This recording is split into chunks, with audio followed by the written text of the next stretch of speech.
Bismillahirrahmanirrahim.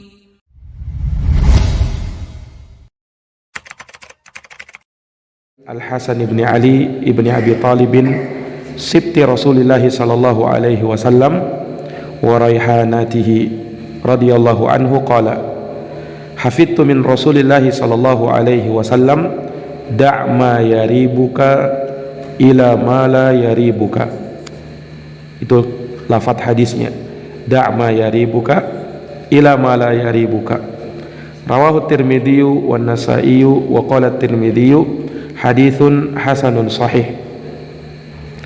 Dari Abu Muhammad Al-Hasan bin Ali ibni Abi Talib, semoga Allah meridhoinya, sibti Rasulullah sallallahu alaihi wasallam, cucunya Rasulullah sallallahu alaihi wasallam, wa raihanatihi, dan permata hati beliau.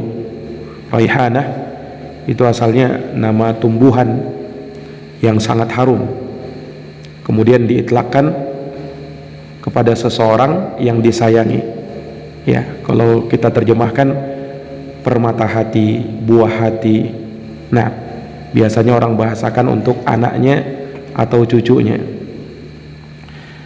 Radhiyallahu anhu, semoga Allah meridhoinya. Qala, beliau berkata, ini Al-Hasan ibn Ali ibn Abi Talib berkata, hafidtu min Rasulillah sallallahu alaihi wasallam, aku menghafalkan hadis dari Rasulullah sallallahu alaihi wasallam, bunyinya da' ma yaribuka ila ma la yaribuka, tinggalkan apa yang meragukanmu kepada apa yang tidak meragukanmu. Nah, tinggalkan apa yang meragukanmu kepada apa yang tidak meragukanmu. Rawahu Tirmidzi wa Nasa'i. Hadis ini riwayat Imam Tirmizi dan Imam An-Nasa'i. Wa qala Tirmidzi haditsun hasanun sahih. Imam Tirmidzi berkata bahwa hadisnya hasan sahih. Nah, dan hadis ini juga disahihkan oleh Syekh Muqbil bin Hadi Al-Wadi'i dalam kitabnya Sahihul Musnad mimma laysa fi sahihain. Iya.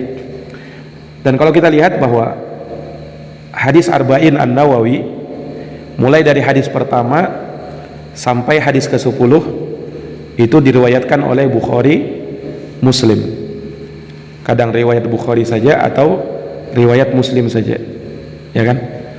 Nah, mulai dari hadis yang ke-11 ini, ya, dan beberapa hadis setelahnya nanti, beliau meriwayatkan di luar kitab Sahih Bukhari dan kitab Sahih Muslim. Iya, sekalipun hadis-hadis yang beliau sebutkan, walaupun di luar Bukhari dan Muslim, di sini hadisnya sahih. Ya, seperti hadis ini, hadisnya sahih.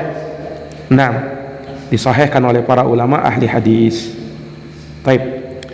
Ikhwani fiddin a'azani Allah wa iyyakum, hadis ini sekalipun ringkas, namun dia masuk di dalam jawami'ul kalim, kalimat-kalimat ringkas yang diucapkan oleh Nabi sallallahu alaihi wasallam, tetapi mengandung makna yang sangat luas.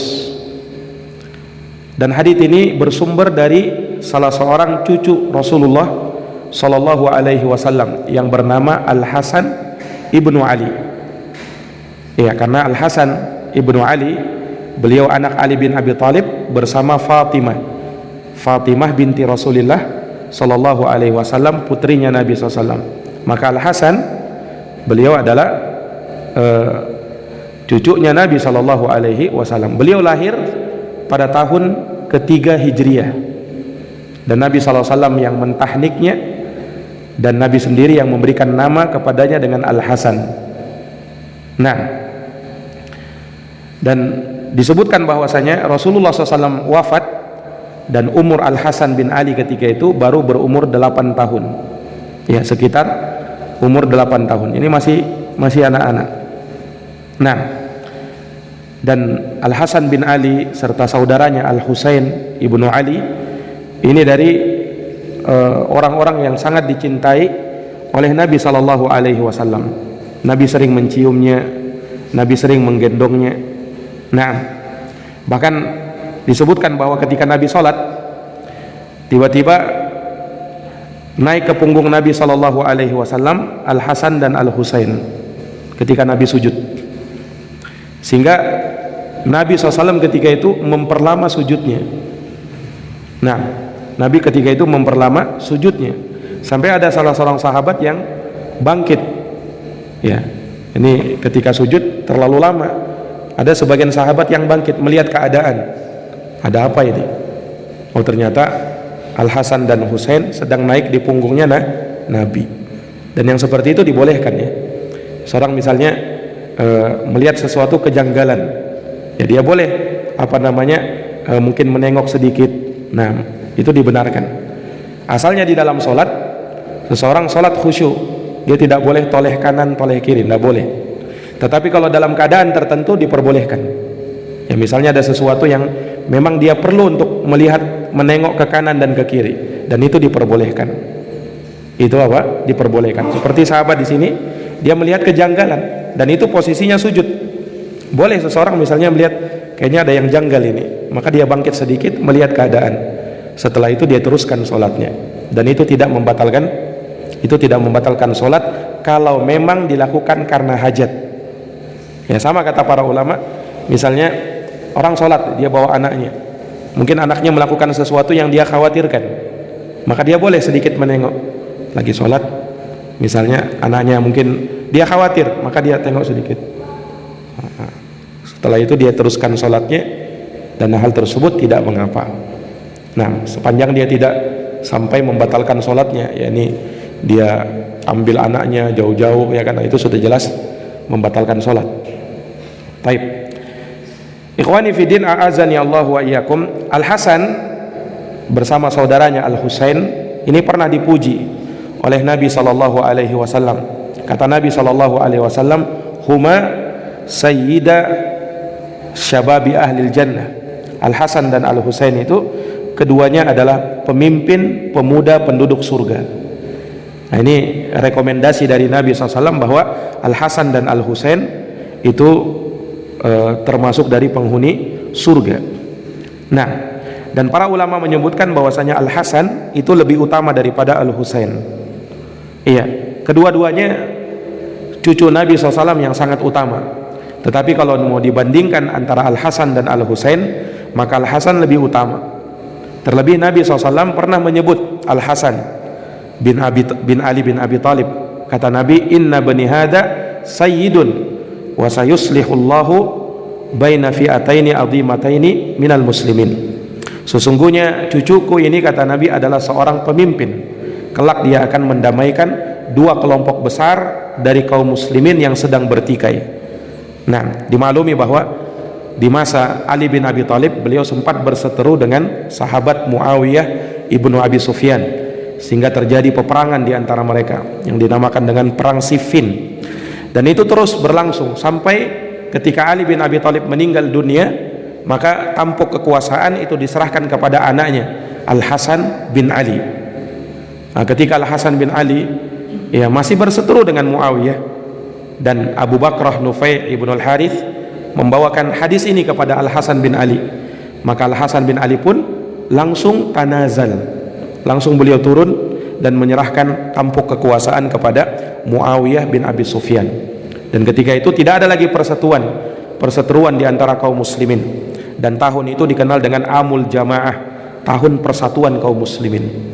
Nah, dan ya orang soleh ya sebagaimana dari apa yang terjadi pada mereka mengalami ujian dan cobaan. Demikian halnya yang terjadi pada Al Hasan dan Al Husain. Kedua-duanya meninggal dalam keadaan terbunuh, padahal cucunya Nabi Shallallahu Alaihi Wasallam. Al Husain itu terbunuh secara zalim di Karbala. Itu yang sampai-sampai diagung-agungkan oleh orang-orang Syiah Rafidhah. Sementara Al Hasan, beliau terbunuh dalam keadaan diracuni oleh seseorang. Nah, dan kedua-duanya adalah orang-orang yang mulia yang akan menjadi penduduk surga Allah Subhanahu wa taala sebagaimana disebutkan oleh Nabi SAW sendiri. Nah, Al Hasan bin Ali bin Abi Talib tidak banyak meriwayatkan hadis dari Nabi. Ya, salah satu yang beliau riwayatkan hadis ini. Al Hasan bin Ali mengatakan, hafidtu min Rasulillah SAW, aku hafal hadisnya Nabi SAW. Kira-kira Al Hasan bin Ali menghafal hadisnya Nabi, umurnya Al Hasan ketika itu baru berapa? Baru berapa tahun? Iya. Padahal Nabi wafat umurnya Hasan berapa? 8 tahun. Berarti beliau hafal hadis ini ya sangat kecil, beliau masih ketika itu masih anak-anak, tapi sudah menghafal hadis. Nah, ini menjadi motivasi bagi kita ya, bahwasanya seseorang itu ya terkadang dia perlu bukan sekedar membaca hadis, tapi dia perlu menghafalkan hadis. Ya, dia perlu apa? Menghafalkan hadis Nabi Shallallahu Alaihi Wasallam. Ya, ya karena dari menghafalkan hadis Nabi itu merupakan sunnah para salafun saleh. Ya, tidaklah mereka mendengarkan satu hadis dari Nabi kecuali mereka langsung menghafalkannya. Jadi tidak sekedar membaca, tetapi ada usaha untuk menghafalkan. Ustadz, hafalan saya lemah Ustadz. Ya, hafalan lemah. Ya, kalau kita latih dan terus melatihnya, itu insyaallah taala akan semakin kuat. Kata orang kita apa? Ala bisa karena biasa, dibiasakan. Insyaallah taala Allah akan berikan jalan untuk bisa ke sana. Walladzina jahadu fina lanahdiyannahum subulana. Orang-orang yang bersungguh-sungguh di jalan kami, sungguh-sungguh menghafal, maka Allah akan berikan dan bukakan jalan-jalan kami. Asalkan ada kesungguhan. Nah, asalkan apa? Ada kesungguhan. Ma yaribuka ila ma la yaribuka. Tinggalkan apa yang meragukanmu kepada apa yang tidak meragukanmu. Hadis ini sebenarnya masih semakna dengan hadis sebelumnya. Ya, hadis yang kita diperintahkan untuk meninggalkan perkara syubhat. Famanittaqa syubhat faqad istabra'a li dinihi wa irdihi. Wa man waqa'a fi syubhat waqa'a fil haram. Ya, semakna dengan hadis itu. Barang siapa yang menjauhkan dirinya dari perkara syubhat, maka dia telah membersihkan agama dan kehormatannya. Dan barang siapa yang terjerumus ke dalam perkara syubhat, maka dia akan terjerumus ke dalam perkara yang haram. Nah, sama dengan hadis ini, da'ma yaribuka ila ma la yaribuka. Tinggalkan apa yang meragukanmu kepada sesuatu yang tidak meragukanmu. Ya, penerapan hadis ini dari banyak contoh. Seseorang misalnya punya baju, punya pakaian. Nah, yang pakaiannya tersebut terjatuh najis padanya. Dia tidak tahu. Ya, dia punya pakaian panjang, ya, kemudian kena najis. Nah, najis yang kena itu tidak mengenai seluruh pakaiannya, hanya sebagiannya saja. Hanya dia tidak tahu apakah yang kena najis itu bagian atasnya atau bagian bawahnya saja. Nah, dan dia darurat mau pakai baju itu. Ya, kalau dia cuci bagian atasnya saja, bisa jadi ada ihtimal yang najis itu bagian bawah.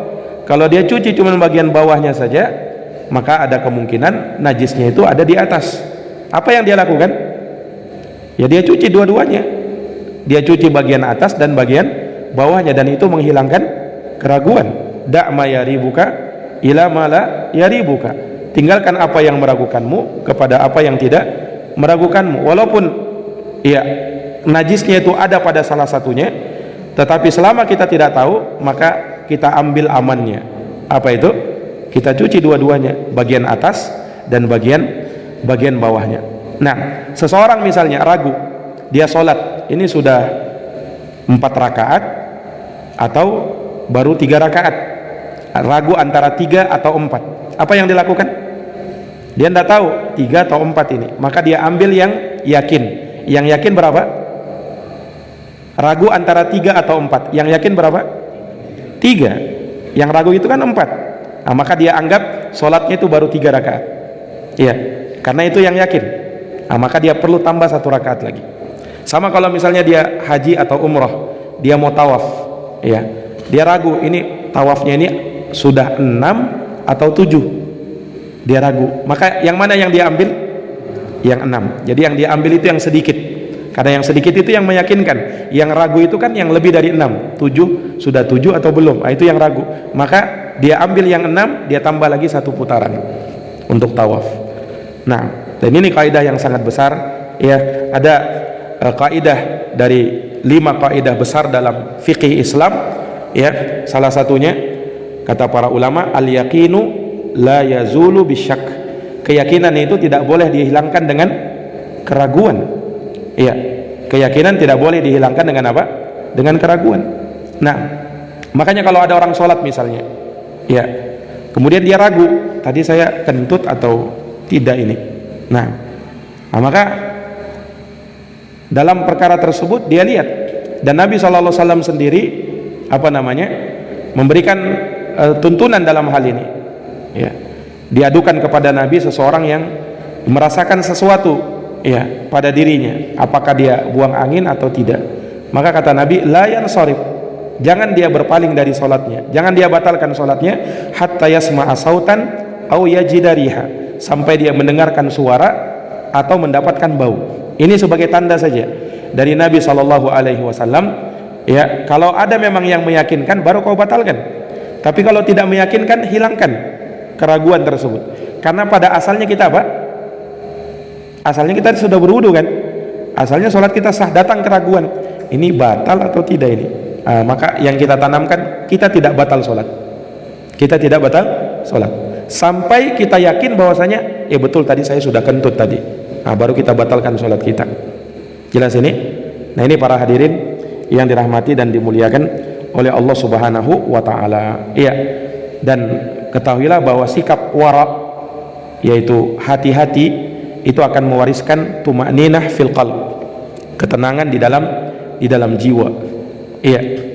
Nah, disebutkan dalam sebagian riwayat kelanjutan hadis ini, fa innas sidqa tuma'ninah wal kadzibu raibah, karena sesungguhnya kejujuran itu adalah hal yang bisa menenangkan, sementara dusta itu membuat kita ragu-ragu. Kedustaan itu membuat apa? Membuat ragu-ragu. Nah, ikhwani fiddin, a'azani Allah wa iyyakum.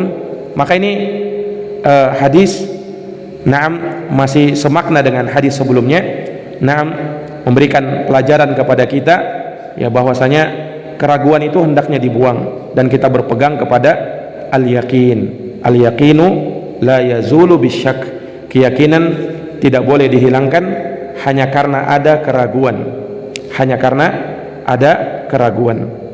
Nah, kemudian hadis berikutnya, al-haditsus tsani asyara, hadis yang ke-12.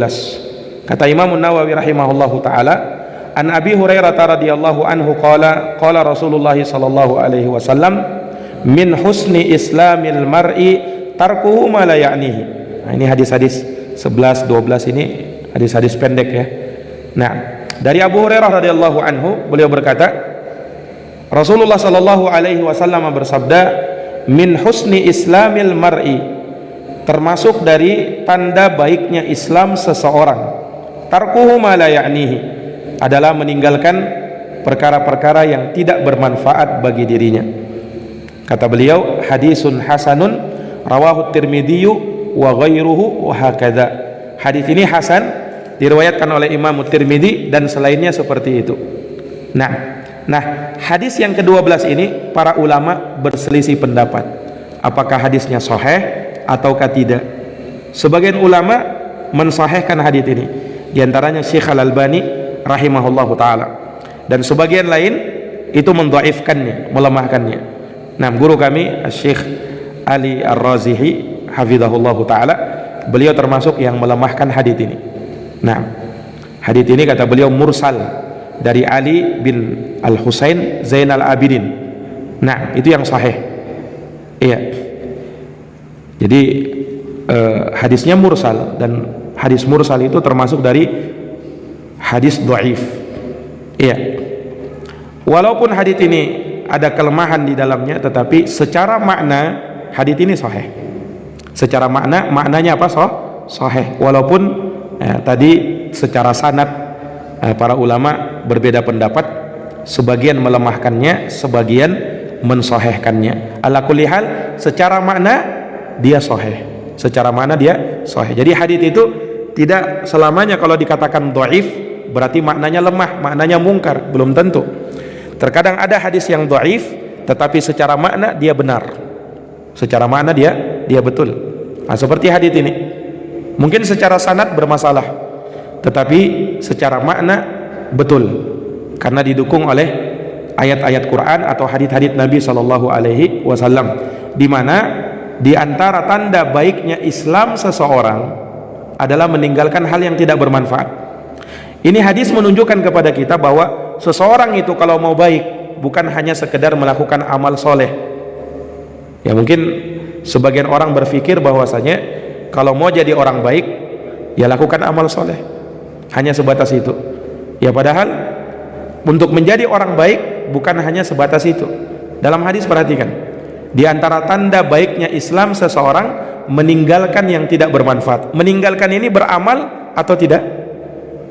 Tidak beramal, ya kan? Dia meninggalkan yang tidak bermanfaat itu tidak beramal. Menunjukkan bahwasanya baiknya keislaman kita itu kita bukan hanya kita usahakan dari sisi kita beramal, tetapi kadang juga dari sisi meninggalkan sesuatu. Karena agama ini terdiri dari dua hal, yaitu melakukan perintah dan meninggalkan larangan. Nah, dalam hadis Nabi katakan meninggalkan perkara yang tidak bermanfaat. Perkara yang tidak bermanfaat itu sangat banyak. Iya, yang paling besarnya tentunya perkara-perkara haram. Di bawahnya yang haram perkara syubhat. Di bawahnya syubhat perkara makruh. Tinggalkan itu. Nah, sekalipun semuanya atau yang tidak bermanfaat tidak berarti selalu dosa. Orang yang melakukan perkara yang makruh, apakah dia berdosa? Tidak, tetapi utamanya dia tinggalkan, sebaiknya dia tinggalkan. Demikian pula perkara yang mubah.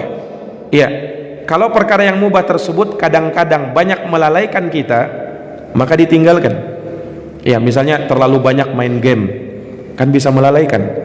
Nah, maka terlalu banyak main game itu ditinggalkan. Nah, demikian pula hal yang bisa melalaikan yang lainnya. Secara hukum mungkin boleh-boleh saja, tetapi kalau terlalu kebanyakan melalaikan, itu ditinggalkan. Min husni islamil mar'i tarkuhu ma la ya'nihi. Di antara tanda baiknya Islam seseorang meninggalkan perkara yang tidak bermanfaat. Karena orang Islam itu sibuknya dengan perkara yang bermanfaat.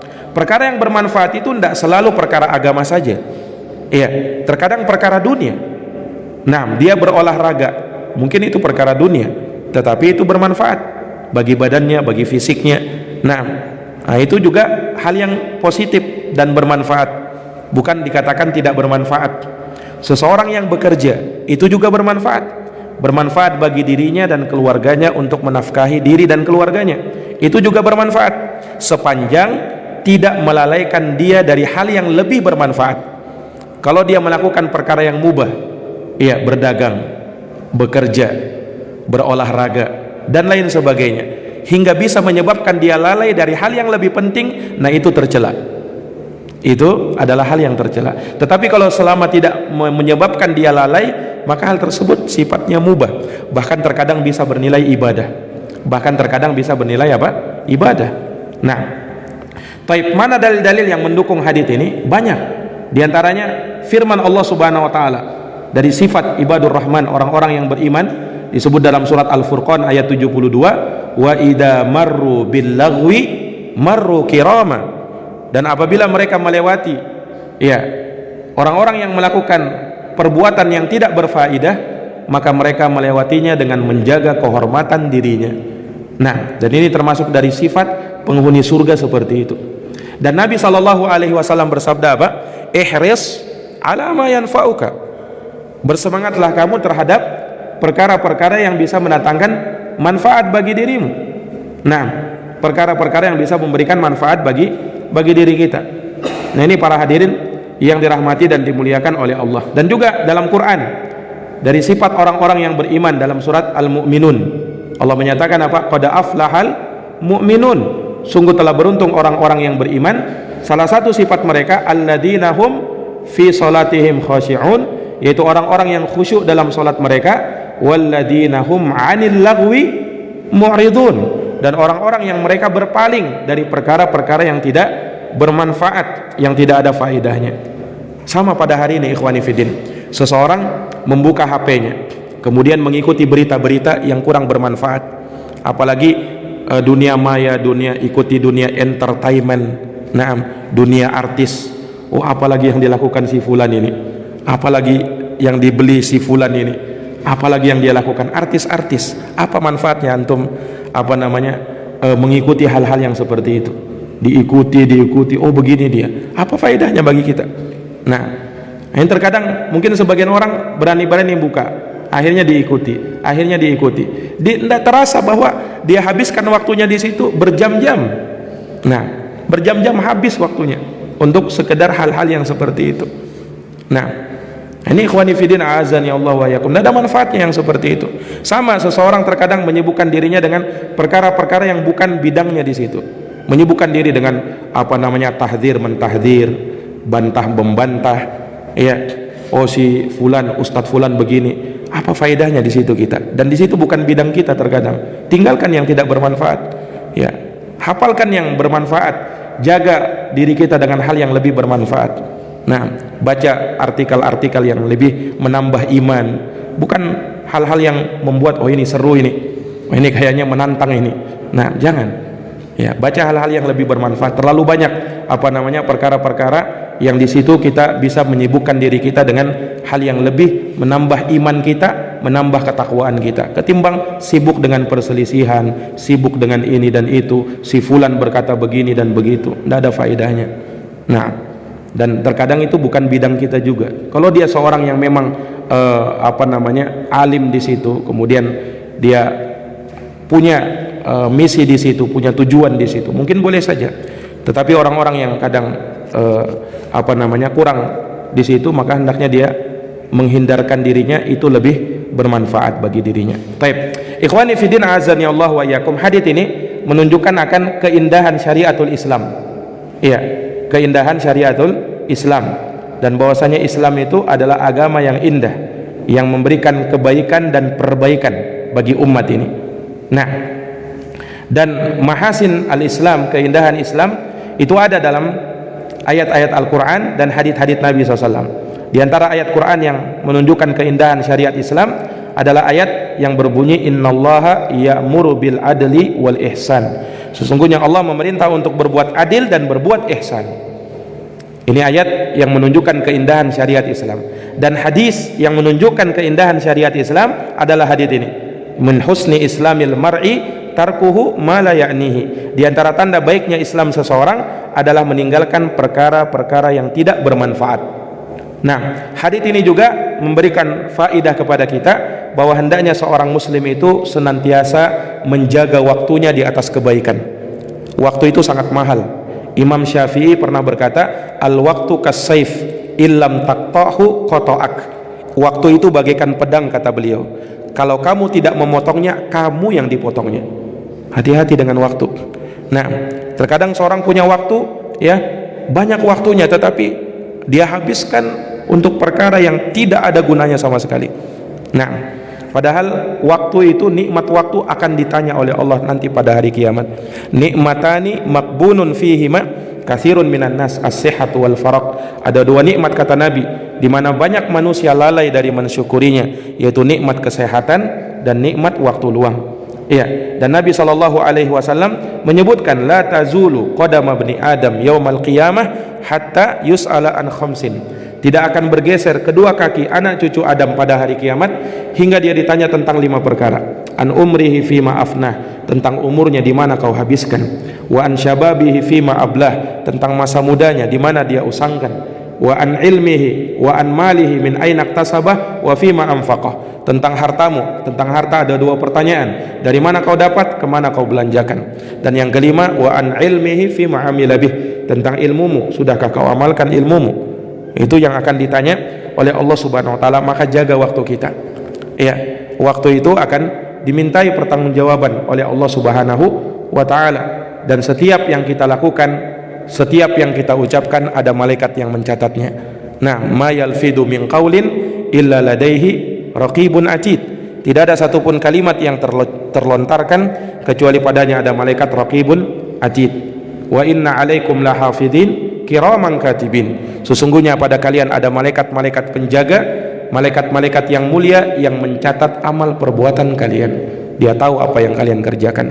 Nah, terakhir hadis yang ke-13 pada pertemuan subuh hari ini kita baca ringkas. Al-hadisus salis asyar, hadis yang ke-13. Lagi-lagi hadisnya pendek saja.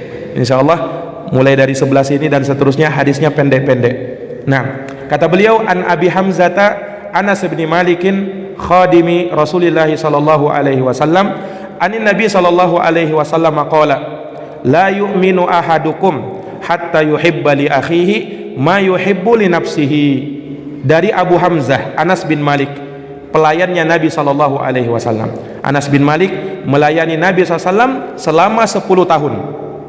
Iya, Anas bin Malik inilah yang dibawa oleh ibunya Ummu Sulaim kepada Nabi sallallahu alaihi wasallam. Ummu Sulaim berkata, "Ya Rasulullah, semua orang-orang Ansor memberikan hadiah kepadamu dengan hadiah-hadiah yang beraneka ragam. Sementara saya, ya Rasulullah, saya tidak bisa memberikan hadiah apa-apa kepada dirimu. Hanya anakku ini saja. Aku hadiahkan ya Rasul untuk kamu. Biarkanlah dia melayani engkau." Ketika itu Anas bin Malik umurnya baru 10 tahun. Melayani Nabi SAW selama 10 tahun. Kenapa Anas bin Malik melayani Nabi cuma 10 tahun? Karena setelahnya Nabi SAW wafat. Nabi itu hijrah ke Madinah umurnya 53 tahun. Datang Anas bin Malik melayani Nabi selama 10 tahun. Umurnya Nabi berapa tahun? 63 tahun. Maka setelah 10 tahun melayani Nabi, Nabi SAW meninggal dunia. Dan diantara seorang sahabat yang sangat bersedih dengan meninggalnya Rasulullah adalah Anas bin Malik. Bagaimana tidak, 10 tahun selalu bersama Nabi. Tidaklah Nabi pergi kecuali ada Anas bin Malik di situ. Selalu menemani Nabi, selalu dekat dengan Nabi, melayani Nabi SAW dengan sepenuh hati. Nah, ikhwani fiddin azani Allah wa iyyakum, Anas bin Malik termasuk minal mukthirin, termasuk dari orang yang paling banyak meriwayatkan hadis dari Nabi. 7 orang sahabat al-mukthiruna fi riwayatil athar, Abu Hurairah, yalih ibnu Umar, wa Anasun wal Habru kal Khudri wa Jabirun wa zaujatun Nabi sallallahu alaihi wasallam. Orang yang paling banyak meriwayatkan hadis dari Nabi 7 orang sahabat. 7 ini hadisnya di atas 1000. Abu Hurairah ranking pertama, kemudian Ibnu Umar, kemudian wa Anasun, Anas bin Malik, wal Habru, Habrul Ummah, sahabat Ibnu Abbas, kal Khudri, Abu Sa'id al-Khudri, Sa'ad bin Malik bin Sinan, wa Jabirun, Jabir bin Abdillah al-Ansari, wa zaujatun Nabi, istri Nabi, maksudnya Aisyah radhiyallahu anha. Jadi Anas bin Malik termasuk sahabat paling banyak meriwayatkan hadis dari Nabi. Kenapa paling banyak? Ya, melayani 10 tahun bersama Nabi. Berarti kan Anas bin Malik selalu dekat dengan Nabi. Nah, setiap yang diucapkan Nabi dihafal sama Anas bin Malik. Nah, makanya paling banyak hadisnya. Ya. Ikhwani fiddin azani Allah wa iyyakum. Nah, dari hadis yang beliau hafalkan, yang beliau sampaikan kepada kita, hadis yang sangat bermanfaat ini. La yu'minu ahadukum, tidak beriman salah seorang dari kalian. La yu'minu ahadukum, tidak beriman. Ini penafian ya kan? Dan penafian di sini apakah menafikan iman kita seluruhnya, habis iman kita, atau penafian yakni dinafikan kesempurnaan iman. Nah, yang benar itu yang kedua itu. Bukan menafikan iman seluruhnya, bukan. Kalau tidak ada iman, itu kafir orangnya. Dan perbuatan seperti ini tidak mengkafirkan. Berarti makna hadis ini la yu'minu ahadukum, maksudnya apa? Tidak sempurna. Bukan tidak ada imannya sama sekali, tapi tidak sempurna iman salah seorang dari kalian. Sampai kapan? Hatta yuhibba li akhihi, sampai dia cinta kepada saudaranya ma yuhibbu li nafsihi, seperti dia cinta kepada dirinya sendiri. Nah, hadis ini paling berat ikhwani fiddin. Betul tidak? Berat. Seseorang itu bisa tidak cinta kepada saudaranya seperti dia cinta kepada dirinya sendiri? Bisa tidak begitu? Sulit. Nah, artinya apa? Orang itu lebih cinta kepada dirinya sendiri. Adapun orang lain kadang tidak peduli. Nah, makanya hadis ini berat untuk diamalkan. La yu'minu ahadukum, tidak sempurna iman salah seorang dari kalian hatta yuhibba li akhi, sampai dia cinta kepada saudaranya ma yuhibbu li nafsi, seperti dia cinta kepada dirinya sendiri. Ini luar biasa ini. Nah, bahkan kalau kita lihat sahabat Nabi SAW itu luar biasa. Mereka kadang lebih cinta kepada saudara mereka bahkan lebih daripada dirinya sendiri. Nah, ikhwani fiddin azani Allah wa iyyakum. Makanya perhatikan bagaimana kecintaan sahabat Ansor kepada Muhajirin. Hijrah sahabat Muhajirin ini datang ke Madinah, tidak bawa apa-apa. kemudian dipersaudarakan dengan Nabi SAW. Disebutkan Abdurrahman bin Auf dipersaudarakan oleh Nabi SAW, dan banyak dari sahabat dipersaudarakan dengan sahabat Ansor. Ini bukan persaudaraan biasa, itu betul-betul langsung diberikan hartanya, 1/2 hartanya dikasih. Bahkan ada sebagian sahabat, wahai saudaraku, aku punya 4 orang istri, pilih salah seorang dari 4 istriku ini, yang mana yang kau mau akan saya talak, akan jadi istrimu. Sampai seperti itu.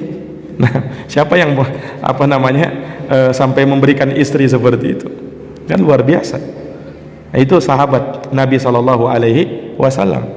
Nah, la yu'minu ahadukum, tidak beriman seorang dari kalian sampai dia cinta kepada saudaranya seperti dia cinta kepada dirinya sendiri. Ini menunjukkan bahwasanya sesama saudara muslim itu hendaknya saling mencintai. Karena orang-orang yang beriman, orang-orang yang berislam itu bersaudara. Iya, orang-orang yang beriman itu bersaudara. Innamal mu'minuna ikhwah, sesungguhnya orang-orang yang beriman itu bersaudara. Al-mu'min akhul muslim, al-muslim akhul muslim. Seorang muslim itu adalah saudara bagi muslim yang lainnya. La yadhlimuhu, jangan sampai dia zalimi, wala yahqiruhu, jangan sampai dia rendahkan, wala yakhdhuluhu, jangan sampai dia hinakan saudaranya. Iya, terkadang ada masalah terjadi antara mereka. Nah, itu hal yang biasa. Namanya manusia berinteraksi, terkadang ada masalah, terkadang ada sesuatu yang terjadi. Ya, tapi jangan sampai orang itu terlalu istilahnya terlalu baperan. Akhirnya masalah itu dipendam lama-lama sampai dibawa mati. Nah, jangan seperti itu. Ya, ada masalah ya biasa saja. Nah, nanti sebentar lagi damai. Ya, begitu saja. Subhanallah, dari hikmah yang diperlihatkan kepada kami, orang-orang Yaman itu luar biasa. Nah, dan mereka punya kelebihan seperti itu. Mereka kadang bertengkar, berkelahi, ya. Tapi subhanallah setelah itu damai, seakan-akan tidak pernah terjadi perselisihan. Betul-betul memaafkan dan tidak terjadi apa-apa. Beda dengan sebagian dari kita. Kadang ada masalah, sudah damai, tapi dalam hati masih memendam dendam. Nah, itu kekurangan orang-orang kita, terlalu baperan istilahnya. Nah, ya, semoga Allah Subhanahu wa taala banyak-banyak memberikan taufik kepada kita. Nah, ikhwani fiddin a'azani Allah wa iyyakum, maka persaudaraan muslim ini adalah persaudaraan yang paling kuat. Lihat para sahabat Nabi SAW. Iya, dengan keislamannya itu persaudaraan di antara mereka sampai mengalahkan persaudaraan senasab. Ya kan? Dalam perang Badar. Lihat perang Badar itu perang saudara itu. Iya, perang saudara itu. Yang diperangi oleh kaum muslimin bukan orang lain, keluarganya sendiri. Abu Bakar radhiyallahu anhu memerangi anaknya sendiri, sebagian dari saudaranya sendiri. Umar bin Khattab juga, Rasulullah SAW, bukan orang-orang luar. Nah, orang-orang yang merupakan keluarga mereka. Tetapi apa? Karena kecintaan kepada Islam itu bisa mengalahkan kecintaan walaupun dalam hubungan nasab. Nah, jadi persaudaraan Islam dan iman itu sangat kuat. Makanya kita dipersaudarakan dengan hal tersebut. Ukhuwah Islamiyah, ukhuwah imaniyah. Persaudaraan karena Islam, persaudaraan karena iman. Inilah yang harus kita jaga. Ya, sepanjang dia adalah Islam, sepanjang dia beriman, tetap dia yang lebih baik. Dia saudara kita. Ingat itu. Dia saudara kita. Ini saudara kita se-Islam, ini saudara kita seiman. Apalagi kalau saudara semanhaj, satu akidah, satu manhaj. Bukan siapa-siapa dia, satu manhaj, satu teman pengajian saya. Tidak layak bagi saya dengan dia berselisih pendapat. Nah, ini ikhwani fiddin a'azani Allahu wa iyyakum. Makanya Nabi SAW memberikan batasan. Kalau orang itu berselisih 3 hari saja, jangan lama-lama. Nah, jangan terlalu lama-lama. Kalau lebih dari 3 hari, ya, kemudian mereka tidak tegur sapa, ini bahaya ini.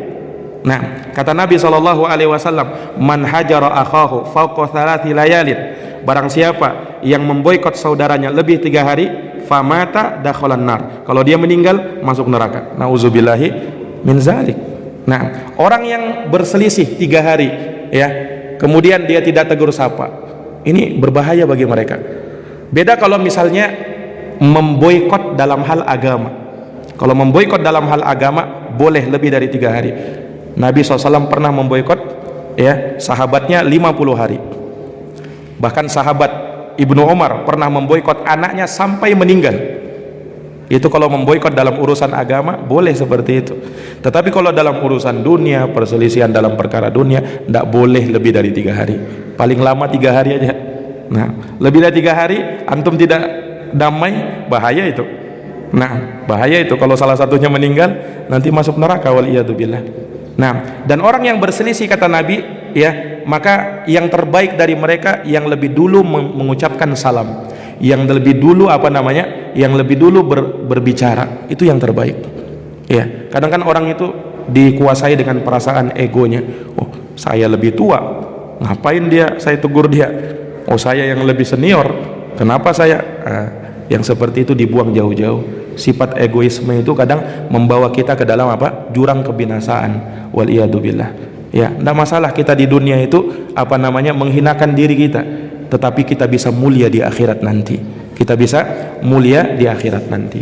Nah, ikhwani fiddin azani Allah wa iyyakum, hadits ini rawahul Bukhari wa Muslimun, diriwayatkan oleh Imam Al-Bukhari dan Imam Muslim. Baik, insyaallah taala di pertemuan yang akan datang kita masuk hadis yang ke-14. Nah, alhamdulillah hadisnya sudah sampai 13. Malam ini insyaallah taala nanti antum setor hadis 11, 12, 13. Nah, dan seterusnya persiapkan diri antum ya. Mudah-mudahan nanti kita bisa semakin dekat-dekat ini akan semakin banyak kita kaji dari hadis-hadis Nabi. Mungkin nanti ada satu pertemuan sampai 5 hadis, sampai 6 hadis. Nah, karena kita buru-buru menyelesaikannya, kita bisa baca sampai 42 hadis insyaallah taala. Naktafi bihadzal qadar, subhanakallahumma wa bihamdik, asyhadu an la ilaha illa anta, astaghfiruka wa atubu ilaik. Wassalamualaikum warahmatullahi wabarakatuh.